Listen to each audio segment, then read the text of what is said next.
નમસ્કાર દર્શક મિત્રો, હું નીલમ સોલંકી વિશ્વાસ 24 ગુજરાતી ન્યૂઝમાં આપનું હાર્દિક સ્વાગત કરું છું। હવે નિહાળો આજના મુખ્ય સમાચાર। ધોરાજીમાં લોકસભાની ચૂંટણી લક્ષીને ફ્લેગ માર્ચ યોજાઈ।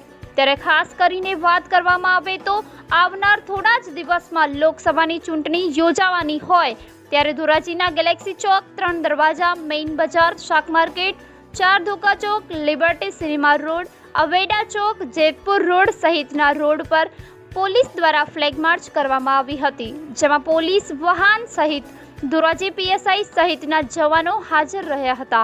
ત્યારે આ ફ્લેગ માર્ચને નિહાળવા લોકો પણ એકઠા થયા હતા। આ કાર્યક્રમ આવનાર લોકસભાની ચૂંટણીમાં અનિચ્છનીય ઘટના ન બને તે હેતુથી તેમજ લોકો મતદાન માટે જાગૃત થાય તે માટે કરવામાં આવી હતી। ત્યારે ધોરાજી શહેરના સહિત ગ્રામ્ય વિસ્તારોમાં આ ફ્લેગ માર્ચ કરવામાં આવી હતી। Bureau report અર્શીભાઈ Ahir, Dhoraji.